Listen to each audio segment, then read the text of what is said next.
Good morning, Center of Hope. It is July 16th. And this morning, I would like to share with you a passage that is often misinterpreted, often taken out of context, and the results in my mind tend to be quite problematic in the long run. This is a passage that, when it's taken out of context, really grinds my gears, as it were. And you're familiar with this. You've seen this happen before. Somebody, maybe you've been guilty of it even, because I know I have at times. But you see someone make some sort of critical observation about somebody else, about something that they're doing, about the way they're acting, talking, they're thinking, that type of thing. And you see that person making a judgment against somebody else. And the first thing that comes into our minds, or the first thing that comes to somebody else's mind, is judge not. But I have to ask you, is that what the scripture actually says? Does the scripture say, judge not? Well, the answer is yes and no. Jesus does say in Matthew chapter 7, judge not. But that's actually just a phrase that's part of a greater statement, that's part of a larger teaching. This morning, what I want to do is read through this passage and maybe help give some clarity and some understanding to it so that we're able to operate more righteously around this area of judging others. So Matthew chapter 7, starting at verse 1, this is part of Jesus' Sermon on the Mount. It's a large piece of teaching in the book of Matthew that deals with a lot of different things. But starting at verse 1 of chapter 7, Jesus says, judge not, that you not be judged. For with the judgment you pronounce, you will be judged. And with the measure you use it, it will be measured to you. Why do you see the speck that is in your brother's eye, but do not notice the log that is in your own eye? Or how can you say to your brother, let me take the speck out of your eye, when there is a log in your own eye? You hypocrite. First take the log out of your own eye, and then you will see clearly to take the speck out of your brother's eye. I love the beginning of verse 5. You hypocrite. Jesus had no problems calling people out on their stuff. And if anybody could judge righteously, it was Jesus. However, the problem is that we often judge other people, and we're told that we're not supposed to judge. What I want to suggest to you is that the issue is not judging at all. It's the heart motivation that's behind the judgment. You see, oftentimes what happens is the things that we hate and we're seeing in someone else's life is likely something that we're guilty of ourselves. And so there's kind of this transference of our own hatred for our sin and what's wrong with us, and we're putting it on somebody else. The problem is we don't often recognize in the moment that this is a problem that we actually have. It's an interesting little analogy Jesus uses here, a little parable as it were. He says, why do you see the speck that's in your brother's eye, but you do not notice the log that's in your own eye?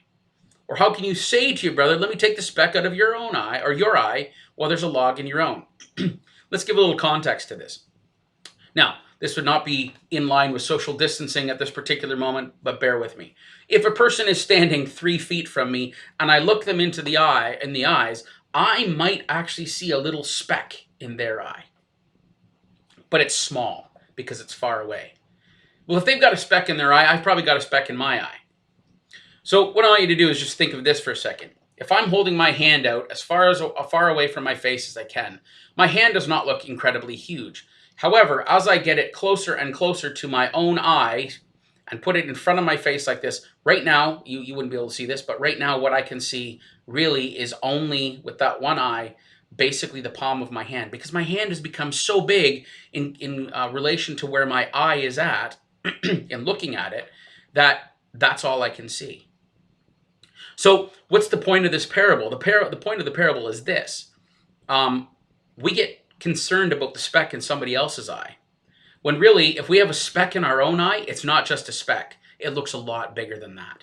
And Jesus says we need to be aware of our own logs in our eyes, our own sinfulness, because it's bigger than we want to admit. And so Jesus says what we need to do, he says, you hypocrites. You hypocrite. First, take the log out of your own eye. In other words, before we start judging others for what they're doing wrong, we need to make sure that our house is in order. We need to have our own logs taken out of our eye, the things that are causing us to sin. Only then can we actually help somebody else. The Reformation Study Bible commentary on this particular passage suggests that only a gentle and humble correction that first recognizes one's own greater faults, that is, the log in one's own eye, can actually help. So what does that mean?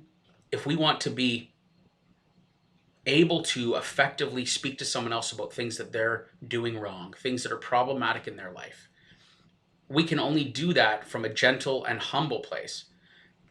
But the gentle and humble place would actually cause us to deal with our own stuff first.